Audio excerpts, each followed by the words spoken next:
অভিষেক বন্দ্যোপাধ্যায় তো আমাদের দলটাকে শেষ করলো। আজকে যে দুভাগে ভাগ হয়েছে, অভিষেক বন্দ্যোপাধ্যায় মূল কারণ। উনি যদি প্রথমেই 4 তারিখের পরে 5 তারিখে যদি ছেড়ে দিতেন এই সমস্ত পদগুলো, তাহলে আশা ছিল আমার দুভাগে ভাগটা হতো না, তাহলে আমরা এক ভাগেই চলতাম, দিদির নেতৃত্বেই চলতাম। আজও আমরা দিদিকে স্মরণ করি, দিদিকে আজও আমরা ভালোবাসি। দিদি আমাদের আবেগ, দিদি আমাদের মাথার উপরে থাকবেন।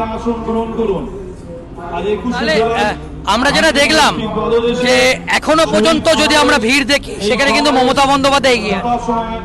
হ্যাঁ, মমতা বন্দ্যোপাধ্যায় তো থাকবেনই। উনি তো আজ থেকে এই প্রোগ্রামটা করছেন না, উনি তো প্রথম থেকেই এই প্রোগ্রামটা করছেন।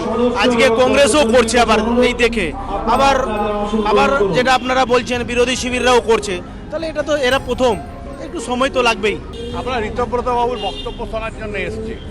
মমতা মুক্ত তৃণমূল কংগ্রেস চাই। আচ্ছা, অভিষেক বন্দ্যোপাধ্যায় সম্বন্ধে কি বলবেন যদি একটু বলে যান। উনি তো দলের জন্মলগ্ন থেকে ছিলেন না, উনি মাঝখানে এসে হাজির হয়েছিলেন। অভিষেক বন্দ্যোপাধ্যায় সম্পর্কে কি বলবেন?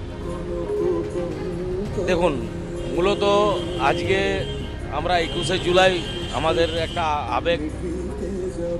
আজকের দিনে আমি এসব কম্পেয়ার করব না অভিষেক বন্দ্যোপাধ্যায় নিয়ে। আমরা মূলত বাঁকুড়া জেলার থেকে এসেছি।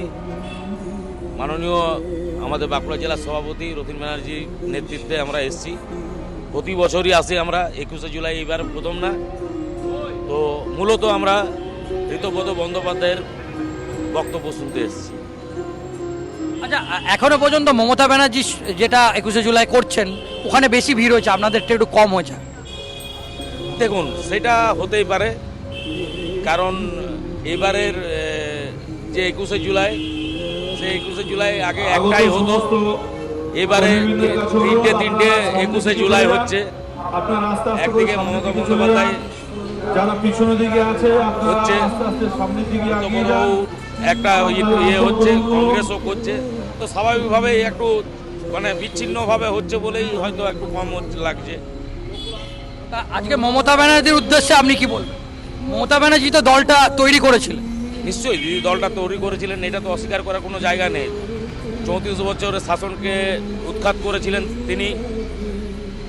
এই বিষয়ে কিছু কোনো ডাউটই নেই দিদির প্রতি এই বিষয় নিয়ে। তবে 26-এর রেজাল্ট ভাবা যায়নি এইরকম হবে বলে। যাই হোক, এটা ফার্স্ট অভিজ্ঞতা।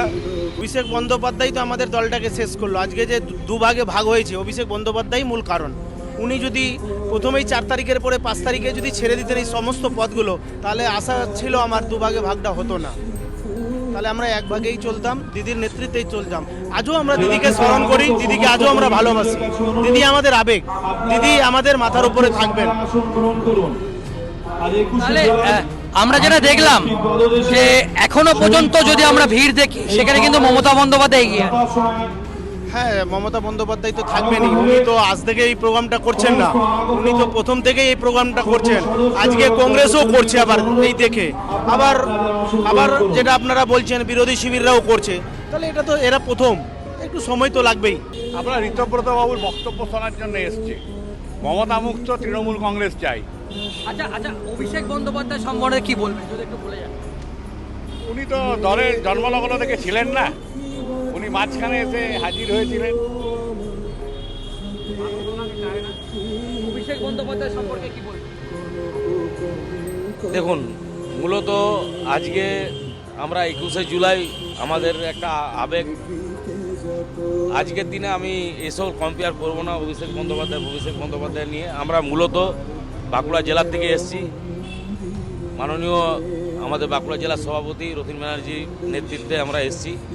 প্রতি বছরই আসি আমরা। 21শে জুলাই এইবার প্রথম না। তো মূলত আমরা ঋতব্রত বন্দ্যোপাধ্যায়ের বক্তব্য শুনতে এসেছি।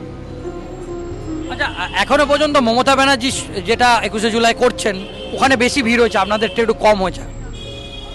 দেখুন, সেটা হতেই পারে, কারণ এবারের যে 21শে জুলাই, সেই 21শে জুলাই আগে একটাই হতো, এবারে তিনটে 21শে জুলাই হচ্ছে।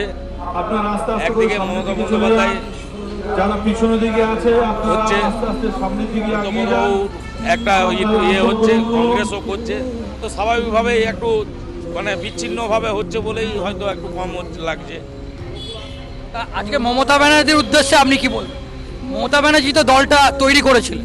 নিশ্চয়ই দিদি দলটা তৈরি করেছিলেন, এটা তো অস্বীকার করার কোনো জায়গা নেই। 34 বছরের শাসনকে উৎখাত করেছিলেন তিনি। এই বিষয়ে কিছু মানে কোনো ডাউটই নেই দিদির প্রতি এই বিষয় নিয়ে। তবে 26-এর রেজাল্ট ভাবা যায়নি এরকম হবে বলে। যাই হোক, এটা ফার্স্ট অভিজ্ঞতা। অভিষেক বন্দ্যোপাধ্যায় তো আমাদের দলটাকে শেষ করলো। আজকে যে দুভাগে ভাগ হয়েছে, অভিষেক বন্দ্যোপাধ্যায় মূল কারণ। উনি যদি প্রথমেই 4 তারিখের পরে 5 তারিখে যদি ছেড়ে দিতেন এই সমস্ত পদগুলো, তাহলে আশা ছিল আমার দুভাগে ভাগটা হতো না, তাহলে আমরা এক ভাগেই চলতাম, দিদির নেতৃত্বেই চলতাম। আজও আমরা দিদিকে স্মরণ করি, দিদিকে আজও আমরা ভালোবাসি। দিদি আমাদের আবেগ, দিদি আমাদের মাথার উপরে থাকবেন। আসন গ্রহণ করুন। আর 21 তাহলে আমরা যেটা দেখলাম যে এখনো পর্যন্ত যদি আমরা ভিড় দেখি, সেখানে কিন্তু মমতা বন্দ্যোপাধ্যায় এগিয়ে আছে। হ্যাঁ, মমতা বন্দ্যোপাধ্যায় তো থাকবেনই। উনি তো আজ থেকে এই প্রোগ্রামটা করছেন না, উনি তো প্রথম থেকেই এই প্রোগ্রামটা করছেন। আজকে কংগ্রেসও করছে, আবার এই দেখে আবার আবার যেটা আপনারা বলছেন বিরোধী শিবিররাও করছে, তাহলে এটা তো এরা প্রথম, একটু সময় তো লাগবেই। আমরা ঋতব্রত বাবুর বক্তব্য শোনার জন্য এসেছি। মমতা মুক্ত তৃণমূল কংগ্রেস চাই।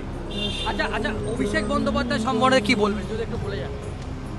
উনি তো দলের জন্মলগ্ন থেকে ছিলেন না, উনি মাঝখানে এসে হাজির হয়েছিলেন। অভিষেক বন্দ্যোপাধ্যায় সম্পর্কে কি বলবেন? দেখুন, মূলত আজকে আমরা 21শে জুলাই আমাদের একটা আবেগ।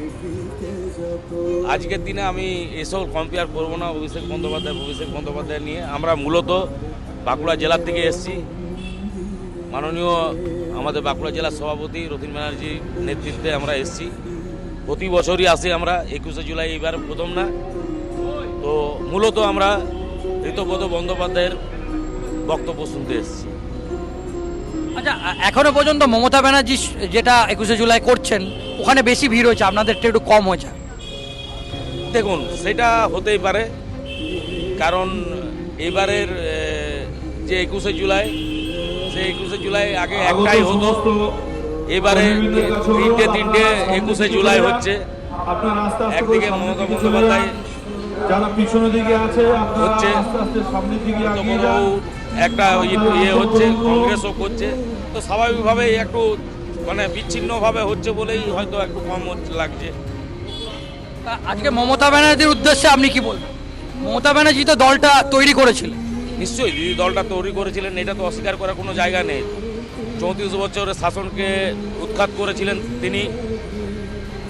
এই বিষয়ে কিছু মানে কোনো ডাউটই নেই দিদির প্রতি এই বিষয় নিয়ে। তবে 26-এর রেজাল্ট ভাবা যায়নি এরকম হবে বলে। যাই হোক, এটা ফার্স্ট অভিজ্ঞতা।